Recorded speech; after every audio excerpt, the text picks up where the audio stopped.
Another party of Canadian servicemen's wives and kiddies are off to their new homes across the sea. By boat train, they leave London for the port of embarkation. Since 1939, some 24,000 British girls have married Canadians. 3,000 of them already have been sent to Canada by the Department of Immigration. Young sons and daughters of the Dominion will grow up in the Canadian way of life for which Daddy is fighting on many a shell-torn field.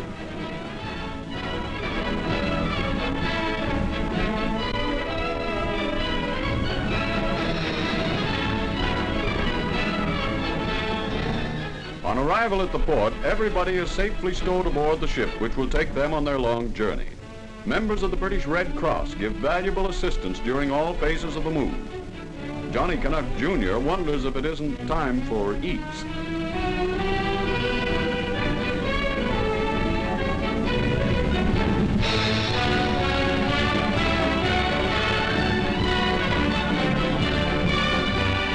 So it's away to a new life in the land of opportunity. To her new citizens, Canada extends the hearty hand of welcome.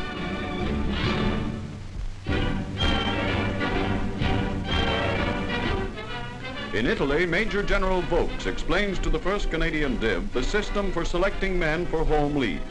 To the 5-year boys goes a 30-day leave of absence in Canada. To the lads of Ortona and the Hitler line, the news is the greatest event of the war. Selected by a draw, the draft of 200 all ranks is off to Naples on the first lap of their voyage home. Not a dull face in the crowd as everybody looks forward to spending Christmas with the families they've not seen for 5 long years.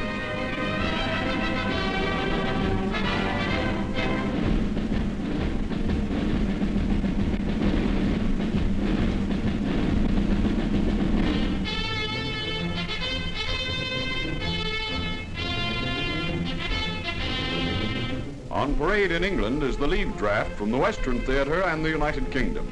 Just so that no one misses the boat, embarkation tags are handed out. This is one time that not a single man will be A.W. loose.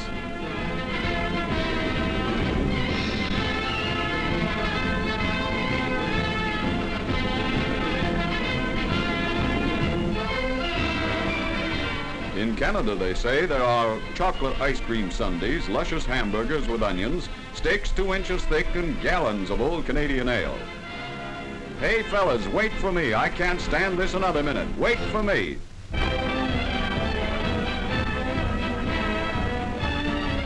From the supply ports of Belgium, thousands of mail bags containing Christmas parcels pour in. By truck, they are brought to the Postal Corps unit serving the 1st Canadian Army. The folks back home have been doing their Christmas mailing early. For some weeks, a steady stream of welcome cartons have been rolling in for the boys in the forward units.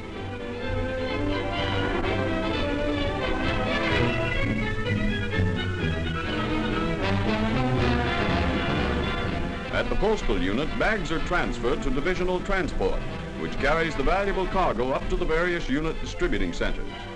At a divisional signals office, the quota is unloaded for the boys at the RCCS.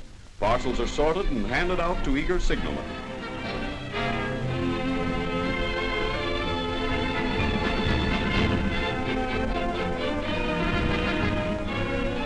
What Johnny Canuck needs at Christmas time is a good 5-cent cigar. It replaces the old-fashioned smoke grenade. The Army queue for Santa Claus has one big advantage.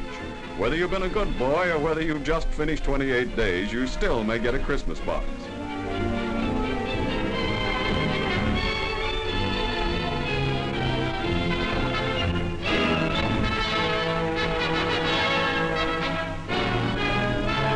A jeep load of good things arrives at the Canadian Provo Corps. The Red Caps take time out from proving that crime doesn't pay to delve into St. Nick's pack.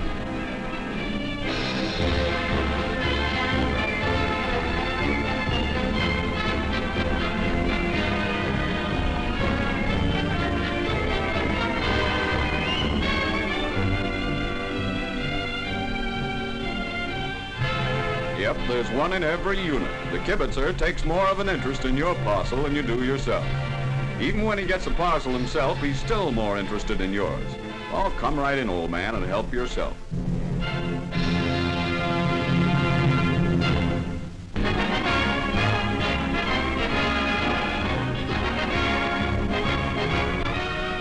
Winter comes in earnest to the Western Front. A blanket of cold, wet snow covers everything. Dropping temperatures make wood chopping more than just a pleasant interlude. Even the sergeant makes with the axe to keep improvised homes in the Netherlands mud warm and cozy.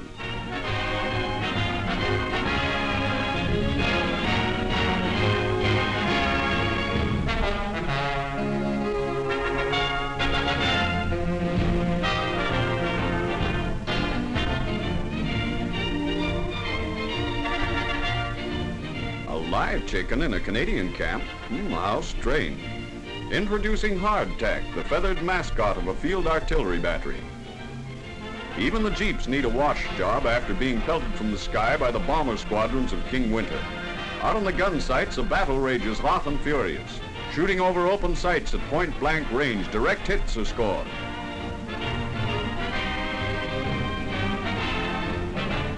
Old King Winter has no heart. Probably the family wash will be dry in time for Easter.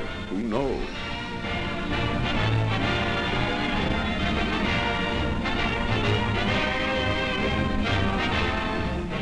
With weather bogging down operations, the role of the 1st Canadian Army remains static.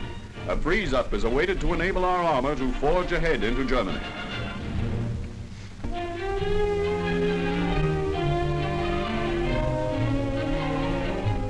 In a London air raid shelter during a buzz bomb raid, an idea is born. A quack officer reading a magazine sees an advertisement on the making of toys. A parcel of material is sent by her sister in Canada, enough to fashion hundreds of toys. The girls of the CWAC immediately get to work. Each girl's task is to make one toy. With scissors and sewing machine, they spend many off-duty evenings in an old-fashioned sewing circle.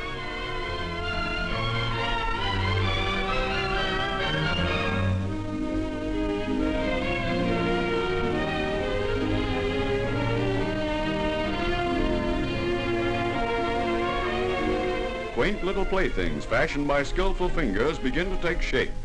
When they are finished, they will be given to British kiddies who otherwise would receive no presents from Santa Claus.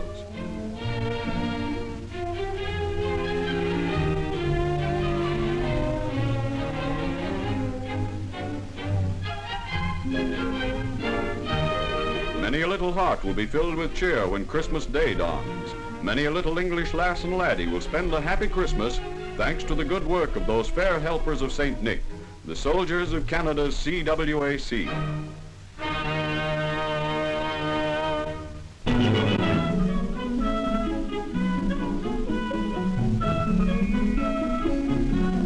Christmas comes early to Holland. St. Nicholas arrives with his presents on the 5th of December. Canadian cooks work overtime to provide a spread for the grand old fellow and his little Dutch flock.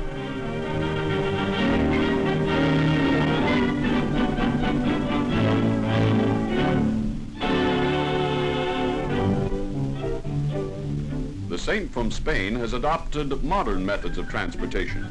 In Holland, he used to ride over the housetops on a white horse, but now he's mechanized.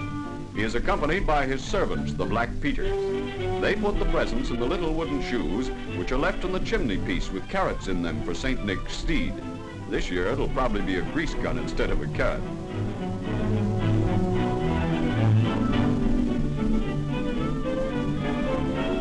The party is a huge success. Why wouldn't it be with all the luscious eatables for hungry tummies? General Crerar attends the celebration and gets as much kick out of it as do the kids.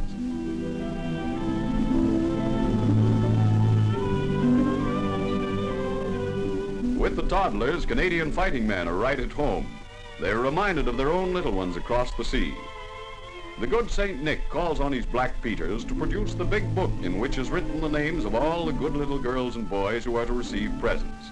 It's amazing that there isn't one black mark against anyone on the list.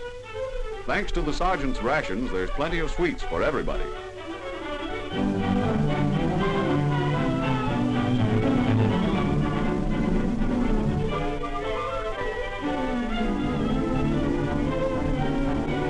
All good things must come to an end.